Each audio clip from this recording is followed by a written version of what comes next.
One of the most common post-production techniques is shooting a performer in front of a blue or a green screen with the ultimate goal to key out the person and composite against a different background later.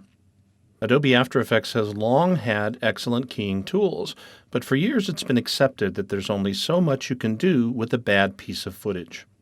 This situation has improved now with two new effects, Key Cleaner and Advanced Spill Suppressor. The first one we'll talk about is Key Cleaner, and it can work wonders on bad footage. And it's worth noting, you don't really want to use it on anything except bad footage. It's designed specifically to deal with blocky compression noise in a key, the kind that looks ugly and causes your key to chatter. If your footage doesn't have those problems, you can safely ignore Key Cleaner and just use your favorite keying effect. But if your footage does have those problems, Key Cleaner can be very helpful. Let's apply it to this medium close-up of a blonde woman shot on green screen, a notoriously difficult situation to get a really clean key.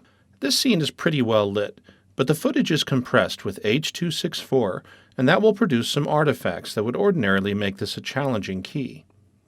If we apply key light and sample the green, and we switch our comp over to our alpha view to evaluate the key, you can see that our edges have some noise in them.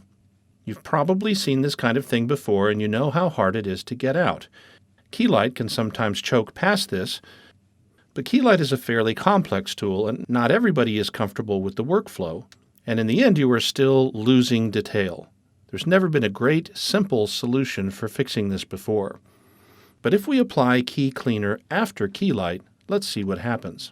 The first thing you should know is that these new plugins are designed to work with the original RGB data from your clip. But key light has built-in spill suppression that will change the RGB by default. So the first thing we'll do is change the display setting to intermediate result. This applies the key to the footage without otherwise changing its color. With its default setting, you'll see that things are already a little bit smoother. Key Cleaner uses the same approach as the Refine Matte feature that you may already be familiar with in Photoshop and After Effects, and if we look at the parameters, you'll see only 4 controls. Edge radius defaults to 10. Set this down if you're seeing the mask grow in an unwanted manner. In the case of this shot, I'll set this down to about 6, since the top of the head doesn't need to expand. Reduce chatter is the real miracle worker here. It does a temporal smoothing effect that does wonders to remove the noise in our matte, which we can clearly see if we zoom in. And adjusting the alpha contrast will help clean up any leftover compression noise that may show up in the clear areas. Don't overdo this slider since it can start to eat away details that you might want to preserve, but a value of about 15% will fix this clip just fine. And the strength slider allows you to back off of your final effect if you want to reintroduce a little bit of grain, if you need to match your background, for example. Let's switch back to RGB, turn on our background, and see that we have a pretty decent result. Now the other new filter in the keying suite is the Advanced Spill Suppressor. And to see how that works, let's turn off these layers and turn on our close-up. Now, spill suppression is designed to work in concert with the other keying tools, and since key light will probably be your first built-in choice, and the Key Cleaner will likely be a common companion for many of you, all 3 of these plugins have been wrapped into an animation preset.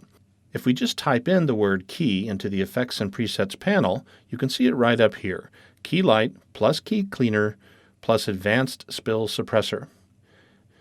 Let's add that to our footage.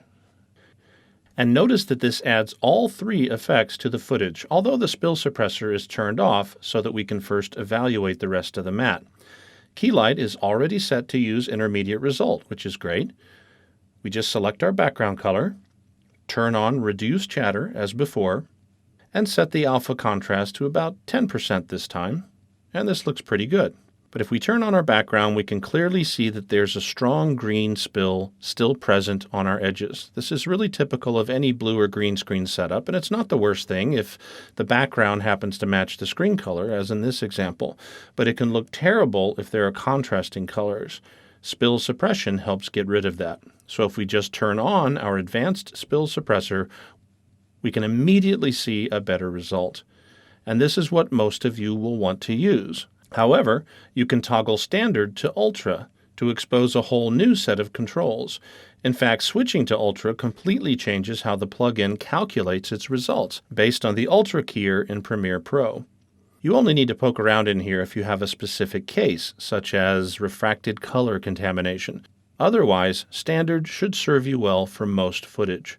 After Effects has always been a great solution for a keying and compositing workflow, and with the addition of the new Key Cleaner and Advanced Spill Suppressor, it now works better than ever before.